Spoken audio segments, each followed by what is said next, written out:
Welcome to Women's Sports Weekly, where women's sports happen every day, but we talk about it once a week. I'm Carolyn. And I'm Danielle. Women's Sports Weekly is a podcast where we discuss the latest news, explore interesting stories, and share our love for women's sports. Follow us on Instagram, YouTube, and TikTok at Women's Sports Weekly Pod. Follow us and rate us on Spotify and Apple Podcasts. Send us an email at womensportsweeklypod@gmail.com, and we may feature your email on the Les, which is our listeners' experience zone. We have a confession to make. Yeah, not proud of it. Not proud of it. We have been watching a lot of men's sports. We have. Between the Knicks being in the NBA Finals and us being from New Jersey, there's a pull there. And then the World Cup. Yeah, it just gets you in. This is definitely the most men's sports I have watched since we started the podcast. Yeah, same. I simply do not watch them anymore, but there's been excitement around it, and I'm always down to get down. With the home team, and it's just been so cool to see what's happening in New York City. For sure. Coming from that area and having spent so much time in the city when we were living there, it is fun to see all the excitement and just people going wild. I do wish I was at a bar in New York City during one of the games because it just looked so much fun. This is the only time that I feel really homesick for New Jersey, New York, is when the city is just going wild.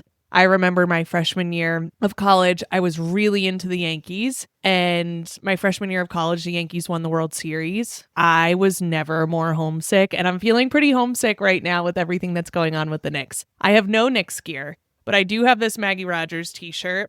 It says, and by the way, the Knicks lost. And I was wearing this today out and someone was like, go Knicks. And they were like, hold on, is that a Knicks shirt? And I was like, yeah, it is. I also just think it's really cool that I think for like the past 10 years when people have flooded the streets, it's because something horrible happened in the US and people had to protest. And I think it's just like so nice that people are flooding the streets in New York because they're so excited. I don't know. It's just doing something for me. It's healing something in me that needed a lot of healing.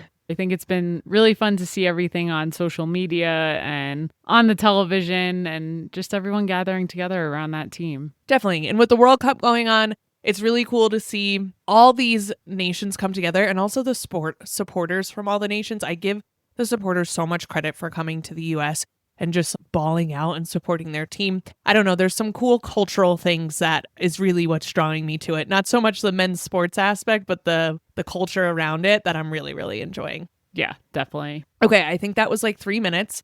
That's your 3 minutes of the year of men's sports talk. Also this past weekend, you saw Bend It Like Beckham for the first time. The whole time watching the movie, I'm like, none of this is ringing a bell. I really don't think I've ever seen this. That's criminal. And I'm so happy that after 11 years together, we finally got you to see it.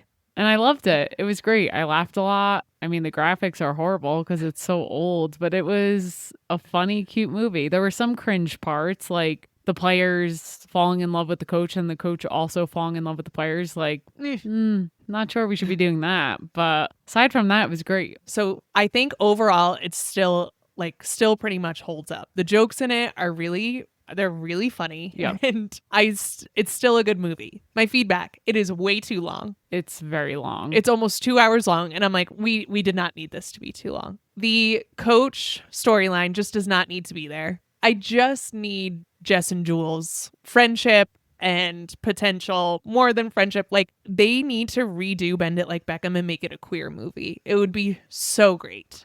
I agree. And there were parts where people were under the impression they might be dating, yes. like the mom and, oh my Jules' God. mom. Jules' mom. It was just so funny. Some of the things that were said, I'm like, why are all parents like this? It would be so much better if they actually were in love with each other. Yes. And then there was a horrible scene where Jess gets a red card and she's really upset. And she goes and she talks to her coach. And there's a horribly inappropriate relationship between the coach and both Jess and Jules. She pretty much says, like, I didn't just lose my cool. The player called me a racial slur. And he's like... And she said, you wouldn't understand what that feels like. Jess is Indian. This man is white. And he's like, Jess, you don't think I know how that feels? He said, Jess, I'm Irish. Of course I understand. And I know that Irish people get some shit in the UK, but to us US people watching, I was like, that is not a comparison. Yeah, that was bad. At all. at all. But that was like the most cringy I got throughout it, besides the whole relationship, which was like totally inappropriate. And then they end up getting together. I think they could have taken that all out. But the culture, the jokes within both Indian culture and then Jules and her mom, I just thought, yeah, it still holds. And like Jess's relationship with her dad, I just think is awesome in it. Mhm. So if you haven't watched Bend It Like Beckham, Yeah, I would recommend. and like, oops, we spoiled it, but it's more than 11 years old. It is very old. So go back and watch Bend It Like Beckham when you have 2 hours of time. All right, let's get into the Les for this week. Our listener experience zone, we have a letter today from Angela. And it reads, "Hi, Danielle and Carolyn. I was listening to episode 125 and had to write in after hearing Danielle say she might be becoming a Golden State Valkyries fan. Still a fan? Yes, very much. I'm definitely falling more in love with this team. As a Valkyrie season ticket holder, I can officially confirm that there's plenty of room for you on the bandwagon. Thank you. They're incredibly easy to love, and Valhalla is honestly one of the most magical environments in sports right now. Agreed. You both really need to make it out to a game. One of my favorite parts of being a Valkyries fan has been the community that is formed around the team. Beyond the incredible atmosphere in the arena, there's a growing group of queer fans called the Valkyries. Like the Valkyries, but the Valkyries. Yep. We get together for watch parties, game meetups, and other events, building community through our shared love of the WNBA and the Valkyries. Since it's Pride Month, I'd love to hear your thoughts on the intersection of the LGBTQ plus community and women's sports. Women's sports have long been a space where queer athletes and fans have found visibility, belonging, and connection, and it feels like we're seeing the community become even more celebrated and mainstream as the leagues continue to grow. I'm curious how you both think about that relationship and how it has evolved. Thank you for all you do to grow women's sports and keep us fans informed and entertained each week. Go Valkyries, Angela." What a nice note. I love that. And thanks for welcoming me on the bandwagon. So do you have any initial thoughts, intersection of LGBTQ plus community and women's sports? Yeah, I think it's always been so relevant. There's a lot of queer players and then the community around the WNBA especially, and just women's sports in general. I feel like the queer community has always showed up, and I just love it. And I love that there's been more groups popping up and watch parties, and I think it's so important. Agreed. I think that the reason why I'm so drawn to women's sports is it really invites people to show up authentically as they are, and has been such a safe haven for the queer community. And I think when you go to a game, and I can imagine this is at Valhalla, but like any women's sports event we go to, you see so many queer people, both on the field and in the stands. And then you see all types of people. And I think there is this idea in the political environment that queer people are somehow so separate from community and from traditional families. And you go to a game and you see queer people and traditional families, like cis families with kids together, and everyone is getting along, and it's just like this beautiful, beautiful environment. I think it's just an important thing to have, and even for the players to have the support of their own community is so cool. And I think for us, we have been really intentional about our queer community within the past few years, like kind of leading right into the podcast of wanting to build that. And I think women's sports, like if you're queer and you're like, I don't have my community, I think women's sports is just such a beautiful place to start, because it is such a welcoming environment. And the connections that we've made through this podcast, through joining events with the women's basketball club, through having a space like the 99ers, it's just like really, really astounding. Definitely. And if you feel like you don't have your community right now, you can go out and create your community. And I think one of the biggest things for us, and as much as like I complain about Run Club, but Run Club has become like a haven for us. And it's queer people and straight people and across the LGBTQ plus spectrum, like truly. And it's just this amazing thing that I am just feel so lucky to be part of every week. Yeah, same. We've been constantly saying how lucky we feel, and as the community continues to grow, it's just really special. Yeah, and I think for women's sports leagues, they were built on the LGBTQ plus community, both the players and the fans. And I think there's this idea as women's sports grows that it kind of happened, and this is again like a political thing that I've heard of, like women's sports grows kind of in spite of its LGBTQ plus community. Like if it was more straight, if it appealed more to more people, that it would be bigger. And I think we show time and time again that's not what it is. I think women's sports grows because of the LGBTQ plus community. I think historically the LGBTQ plus queer community has always been one step ahead on the trends. And then those trends then filter down into the rest of people. And we say this time and time again, it's not that you need to platform a white, cis, straight player in order to get people to watch. You just need to make the games more available. Mm-hmm. And oh my gosh, people will watch. When the WNBA started in 1997, games were sold out all the time. Mm-hmm. And then that just stopped. So why did that happen? It's not because the product got worse or anything like that. It had everything to do with the media and how it was portrayed. And now we're starting to see a shift and more people are coming in like, oh my gosh, this is great. And if I love sports, then why aren't I watching women's sports? And so it doesn't happen in spite of the LGBTQ plus community. It happens because, and the big shift is that we needed, media and the people who buy the broadcasting rights to have the same amount of investment and believe in it. Yeah, I love that. All great points. And then finally, I just want to end this by saying, I think everyone, whether you're queer, straight, anywhere in between, want a place to feel like they belong. And especially compared to men's sports, I think women's sports does such a good job of like, you can be new. You can have no idea what's going on. As long as you show up respectful and ready to learn, people are like, come on in. Mm-hmm. So I just love that. People want to feel connected. They want community. And I think if we could just remember that at the end of the day, we'd all be a lot better off. Yeah. So thanks again, Angela. You were a perfect example of all of that. Yeah, and I want to hang out with the Valkyries. Same. We got to plan a trip out there. We do. All right, let's talk about the WNBA. Let's get into the Aces versus the Lynx, who played last Saturday, and the Aces won 100-97. Going into this game, I was like, this is going to be a really good game. We have to watch. We were tag teaming this and the Knicks game, and I'm really happy we caught this one because it was so exciting. Yes, and I will say that we did turn the Knicks game off to watch the end of this so that we could focus, which happened to be like right around the halftime time, but it was good timing. So with this win, the Aces took the West lead in the Commissioner's Cup. And as a reminder, the Commissioner's Cup is a mid-season tournament where the top team in the East plays the top team in the West based on a certain number of games in the middle of the season. And they play on June 30th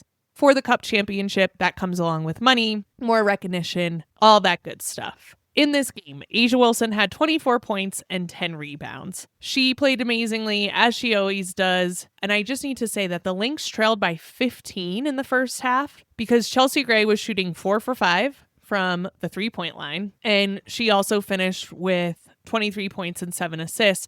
But then the Minnesota Lynx just came tracking on back, making a nice little Knicks run to see if they could get it. They weren't able to finish it out like the Knicks, but Yeah, it was still a lot of fun, and we were watching them slowly chip away, and we were like, they might pull this off. At one point, Kayla McBride hit that turnaround three, and I was like, what the hell? Her release is just so quick. It's insane. We need to get into the Olivia Miles of it all, too. Yes. It's so fun watching her play. I turned to you, and I was like, obviously, she's the point guard, so it makes sense that her teammates are looking to her, but for your team to look at you and you are a rookie and the way they look for her in such key moments and pivotal moments of the game, it's really cool to see and really amazing because the Lynx are a team that are well established. They have had a core group of players for a long time. They're a really good team. It's not like she's just showing up to the worst team in the league. And they look to her and she scores buckets in intense moments. Yeah, they want the ball in her hands at the end. And she ended up having a career high 29 points in this game. She had 12 points alone in the fourth quarter. She was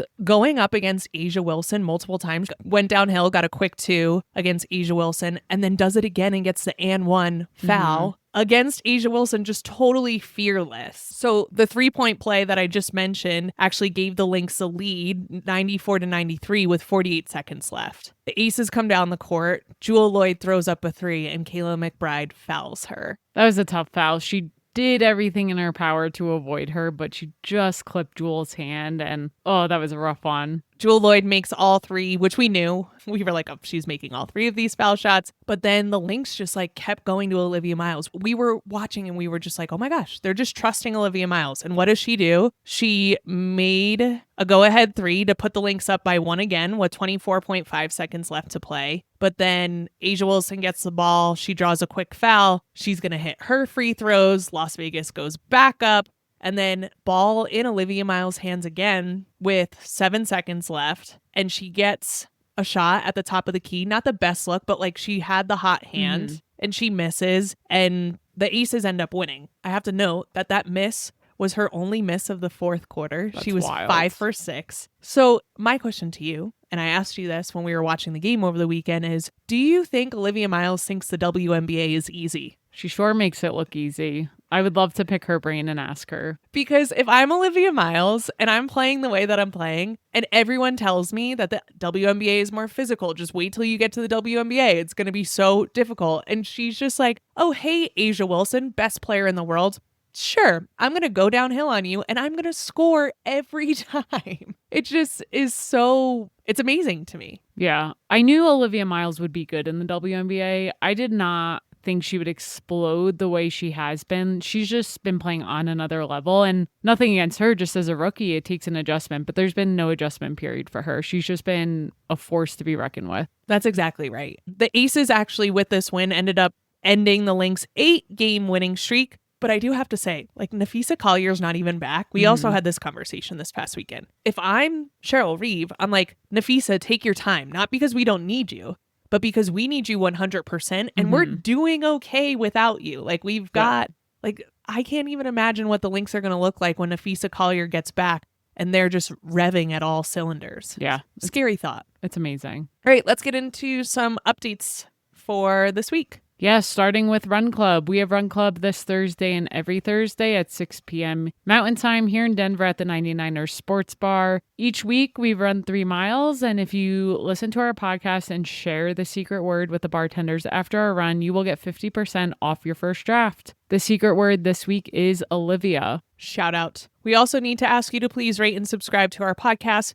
We love putting this podcast together, and we want to continue to do it. And in order to continue to do it, we need you to support us. So please rate, subscribe, give us a positive review, and share with the people you love. We do this podcast by ourselves. We create, produce, and edit the podcast all by our lonesome. And so when you rate us, when you subscribe, when you give us a positive review, it does so much to get our podcast out to more people. Thank you to everyone who has rated the podcast so far. If you send us a screenshot of your 5-star rating, we will send you a Women's Sports Weekly sticker for free in the mail. You can send it to us via email or DM us on our Instagram. Okay, let's get into our deep dive for this week. Let's do it. We are talking about Kelsey Pfendler. Do you know who Kelsey Pfendler is? I do. She is making a trek, trying to be the first American woman to row from California all the way to Hawaii. Yes. Shout out to Beth from Run Club who told us about Kelsey and told us to start looking at her. So she is an ocean rower. On May 21st, she departed Monterey, California aboard a rowing boat named Lily in an attempt to row solo and unsupported to Hawaii. So solo and unsupported means no one else is on the boat. She has like connections through radio to a medic and to all these other people who are helping her from afar. But she is out there all by herself. Something I would literally never even dream of considering doing. The boat is 21 feet in length and 5.5 feet wide. It weighs approximately 730 pounds, so it's a big old thing she's moving, but it's also small considering how big the ocean is. Yeah, that weighs a lot more than I thought it was. And the boat has no sail, no engine. It is just her rowing with her 2 oars. The route that she is attempting to go is approximately 2,400 miles from California to Oahu. And it's important to note that she's done this route before, but with a team. So she knows it. She knows the water, which I think is an advantage to her. But if she's successful, she would become the first American woman to complete the California to Hawaii solo row, potentially the youngest woman to do so, and the fastest woman to do so. Wow. The current world record is 86 days, 10 hours, and 5 minutes, and it's held by Leah Ditton from the UK. Only 2 other women have done this row. So if Kelsey is able to do this quicker than Leah Ditton did, she would be the 3rd person to do it, the youngest and the fastest. Ooh. And the first American. By the time this episode comes out, she'll be around day 28. And so you think she's aiming for under 86 days. So she's a third of the way there. Very interesting. It's been really cool to watch. She is raising money for the Whale Foundation, which is a nonprofit organization that supports the mental, physical, and financial well-being of the Grand Canyon river guiding community. And she is posting videos every day on Instagram. You must follow her. Her Instagram is at @urokelsey, and her videos show how much she eats in a day. Yeah. She aims for 4,000 calories, and you were watching that video and you were like, whew, that's a lot of processed food. Yeah, I feel like I would feel so ill on her diet. And I understand why she's eating like that, because not much is staying fresh on a boat in the middle of the ocean. But so many freezer dried meals and just like crap. Yeah, like freeze-dried meals that you just add boiling water to. And she Oh. said, she's like, I just tried to slurp them down. Ew, ew, ew. And That she like just- makes my stomach hurt. She's just trying to get calories throughout the day. And then she also does not sleep a lot. No. So she aims to sleep for 2.5 hours at a time and then just get back up and row. She has videos where she's rowing in the middle of the night and blasting music by herself in the middle of the ocean to try to stay awake. She's posted videos of dolphins she's seen. She posts videos of her having to clean her boat to make sure she gets any like barnacles off of it. So she's jumping into the water, getting underneath the boat in the middle of the ocean by herself, trying to get these barnacles off because she doesn't want anything that could potentially slow her down. That's terrifying. I would just be so worried about sharks and whales. Like, what the hell? I know. I just really admire whatever her mental is, seems really amazing. She also talks about like good days and bad days. She posted a video where she got up, her alarm went off after 2.5 hours, but then she said she was like putting her pants on and must have fallen back asleep and woke up again 2 hours later and her boat had drifted. And she was like, I was just so critical of myself of like, is this how you do something right? And you hear her talking to herself on the boat and you're just like, oh, just be nice to yourself. Yeah. You're doing so great. But when it's just you all alone, I'm sure that, you know, your mind can really reel. Yeah, I can imagine. So I really am curious to see if she's going to be able to do this. I'm really rooting for her. And I want everyone to go and follow her at @urokelsey on Instagram. You can track her progress. Also on her Instagram is a link where you can see exactly where her boat is and how close she's getting to Hawaii. It's a really cool thing to watch. Yeah, I love that. All right, let's get into what we're looking forward to this week. Danielle, what do you have? As we had mentioned, the Commissioner's Cup has been going on and it actually wraps up today. So today, Wednesday, June 17th, the New York Liberty take on the Chicago Sky at 8 p.m. Eastern on League Pass. Check it out. And I'm looking forward to also today, the Aces take on the Phoenix Mercury at 10 p.m. Eastern time on League Pass, also part of the Commissioner's Cup. So these are the ending games of the Commissioner's Cup, and then the championship game will be on June 30th. And at the time of recording, both New York and Las Vegas are the top seeds for the Eastern side. Obviously, that's New York, and the Western side, Las Vegas. So we'll see how these games go, but it could be those two head-to-head on June 30th. And that is it for this week. We will see you next week on Women's Sports Weekly. In the meantime, watch women's sports and share the podcast with your friends. Rate and subscribe to the pod on Spotify, Apple, and YouTube. Thanks for joining us.